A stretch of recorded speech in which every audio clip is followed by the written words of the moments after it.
Assalomu alaykum. Bizda birinchi hikoya. Otamdan uyalardim. Haqiqatni bilganimda esa kech edi. Men otamdan uyalardim. Odamlar oldida uni tan olishni ham xohlamasdim. Lekin bir kun haqiqatni bildim va o'sha kun hayotimdagi eng og'ir kun bo'ldi. Hikoya. Men oddiy oilada ulg'ayganman. Otam qurilishda ishlardi. Qo'llari doim chang, kiyimlari esa eskirgan bo'lardi. Maktabga kelganida men uni uzoqdan ko'rsam ham yoniga bormasdim. Do'stlarim ko'rib qolishdan qo'rqardim.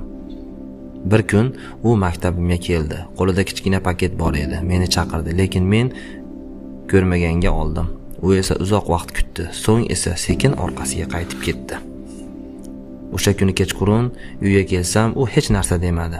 Faqat "Charchadingmi o'g'lim?" dedi. Men esa sovuq javob berdim. Oradan yillar o'tdi. Men ulg'aydim, o'qishga kirdim.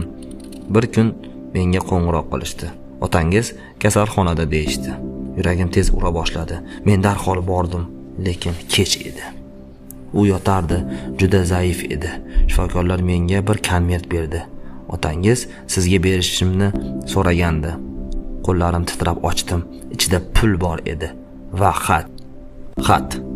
"O'g'lim, men senga yaxshi hayot berishni xohlardim. Shuning uchun eng og'ir ishlarni qildim. Sen mendan uyalganingni sezardim, lekin seni hech qachon ayblamadim.